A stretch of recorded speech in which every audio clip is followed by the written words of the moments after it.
हमारे समाज पर हमेशा से यही कोशिश की गई है कि हमारे नायकों और महापुरुषों को हमसे सीना जाए और उन्हें किसी न किसी अवतार या ऊंची जाति से जोड़ दिया जाए। ठीक वही षड्यंत्र बाबा रामदेव जी के साथ हुआ। कुछ दिनों से सोशल मीडिया पर रामदेव जी के बारे में वार चल रहा है। कोई कह रहा है कि रामदेव जी मेघवाल थे तो कोई कह रहा है कि रामदेव जी राजपूत थे। वीडियो शुरू करने से पहले आप राजस्थान के गोपाल जी परमार का ये वीडियो जरूर देखो।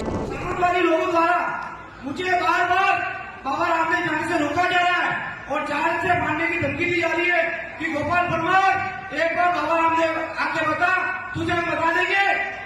तो मैं आप सबको कहना चाहता हूँ कि 5 तारीख को बाबा रामदेव जाऊंगा और उन साम्राज्यों को बताऊंगा कि गोपाल परमार को आंधी तूफान कोई रोक नहीं सकता और गोपाल परमार बाबा रामदेव जाके रहेगा। जय भीम।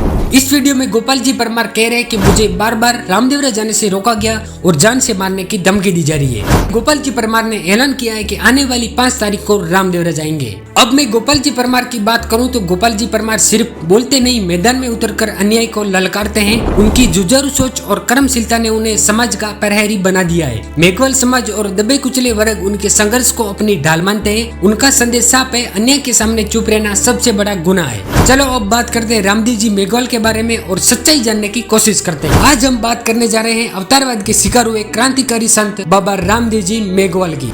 हमारे समाज पर हमेशा से यही कोशिश की गई है कि हमारे नायकों और महापुरुषों को हमसे सीना जाए और उन्हें किसी न किसी अवतार या ऊंची जाति से जोड़ दिया जाए। ठीक वही षड्यंत्र बाबा रामदेव जी के साथ हुआ। इतिहास गवाह है कि बाबा रामदेव जी का समाधि लेना और हरजी भाटी का जन्म, इन दोनों के बीच में कई सालों का फासला था। फिर सवाल उठता है कि जो बाबा रामदेव जी पर आरती लिखी है उसमें लिखा है कि लेकिन जब रामदेव जी 15वीं शताब्दी में समाधि ले चुके थे तब 18वीं शताब्दी में पैदा हुआ हरजी भाटी उनके साथ चवर कैसे ढोल सकता था? कैसे वो बाबा के साथ बैठकर आरती गा सकता था? और क्यों उस आरती में बाबा की बहन डालीबाई का नाम तक नहीं लिया गया? यह साफ दिखता है कि पूरी की पूरी कल्पना और गढ़ा हुआ इतिहास था ताकि बाबा को अवतार बना दिया जाए।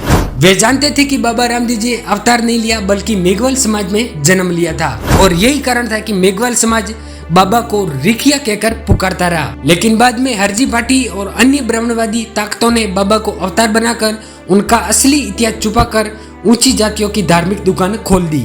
1950 से पहले SC/ST समाज को शिक्षा से वंचित रखा गया। इसी अशिक्षा का फायदा उठाकर बाबा रामदेव जी को अवतार बताया गया। हमारे समाज के पास लिखित प्रमाण नहीं थे, इसीलिए विरोध की आवाजें दबा दी गई। लेकिन हमारे मेघवाल समाज के मौखिक परंपरा और भजनवाणी में सच्चाई को पीढ़ी दर पीढ़ी बचाए रखा है। सच्चाई को सामने लाने का सबसे बड़ा काम सदगुरु रामप्रकाश जी ने किया। उन्होंने बाबा रामदेव जी पर सत्य ग्रंथ लिखा। सिर्फ लिखा ही नहीं बल्कि जोधपुर कोर्ट में मुकदमा भी जीता और साबित किया कि बाबा रामदेव जी मेघवाल थे। इतिहासकार भी इस सत्य को उजागर कर चुके हैं। बाबा रामदेव जी के पिता का नाम सायर जी जयपाल था, माता का नाम मगनी देवी था और डालीबाई उनकी सगी बहन थी। आज कई लोग गाते हैं बाबा रामदेव परणावे तुम परनो हरजी भाटी, लेकिन सवाल ये है जब 324 साल का फर्क है तो क्या ये गीत सत्य हो सकता है? बिल्कुल नहीं। ये केवल झूठा प्रचार है ताकि बाबा की असली पहचान मिटाई जा सके। साथियों, हमेशा याद रखिए बाबा रामदेव जी मेघवाल थे, हैं और रहेंगे। किसी भी सूरत में हमारी विरासत के साथ छेड़छाड़ नहीं करने देंगे। अवतारवाद के झूठे मुकुटे को उतारकर हम अपने समाज के नायकों को उनकी असली रूप में पहचानेंगे। बाबा रामदेव जी ने भक्ति और समाज सुधार का संदेश दिया था। वे शोषितों और पीड़ितों के पक्षधर थे। वे कभी भी ऊंच नीच के पक्षधर नहीं हो सकते थे। इसलिए उन्होंने अवतार बनाना बाबा रामदेव जी के क्रांतिकारी व्यक्तित्व का अपमान है। जय भीम, नमो बुद्धाय, नीला सलाम।